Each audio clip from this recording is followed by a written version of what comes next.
This video is going to discuss departments for our inventory.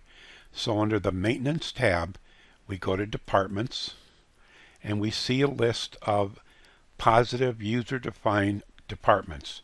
You can create your own department by saying, I want to add a department. This department code is going to be AQ, and that's going to stand for auto quotes.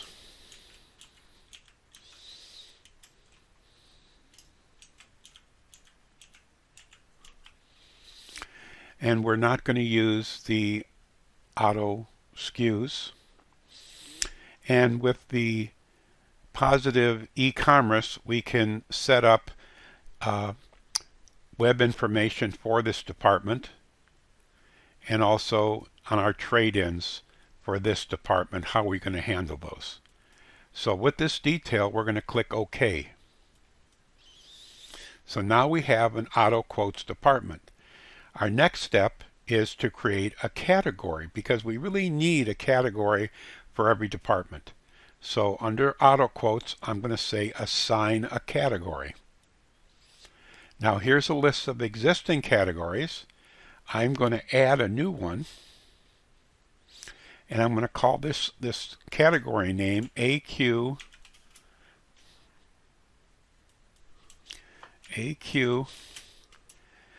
Project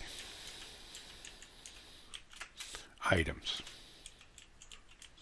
So whenever I do an auto quote import, I'm going to put it into this category and then reallocate it to other categories such as smallwares, equipment, etc.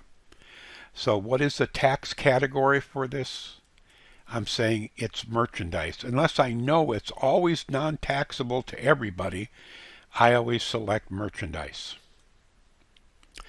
I can base my pricing on margins or markups, and then you would just put in what percentages.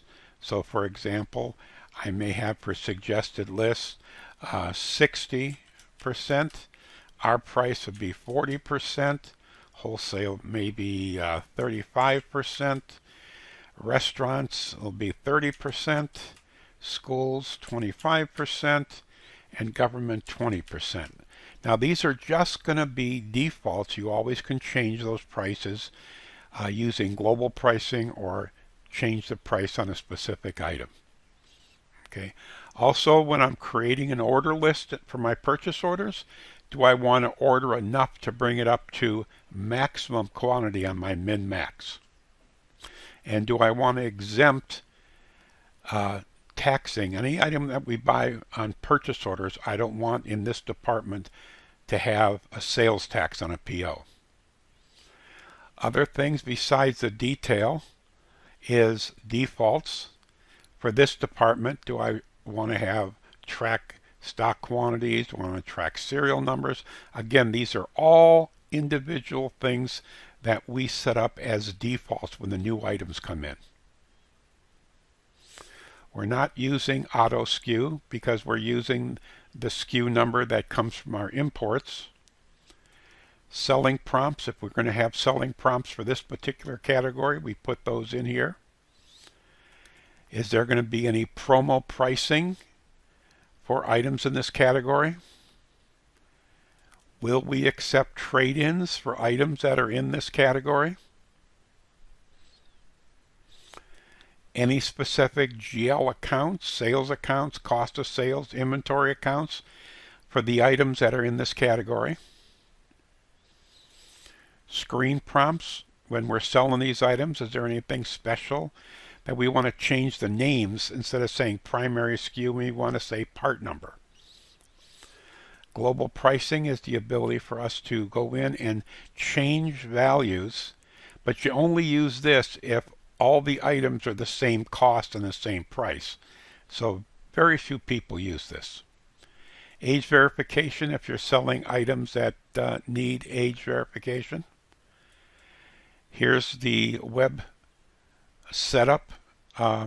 What is our web description for this particular category on our e-commerce sites? And stock location. What is the default? And I usually select warehouse.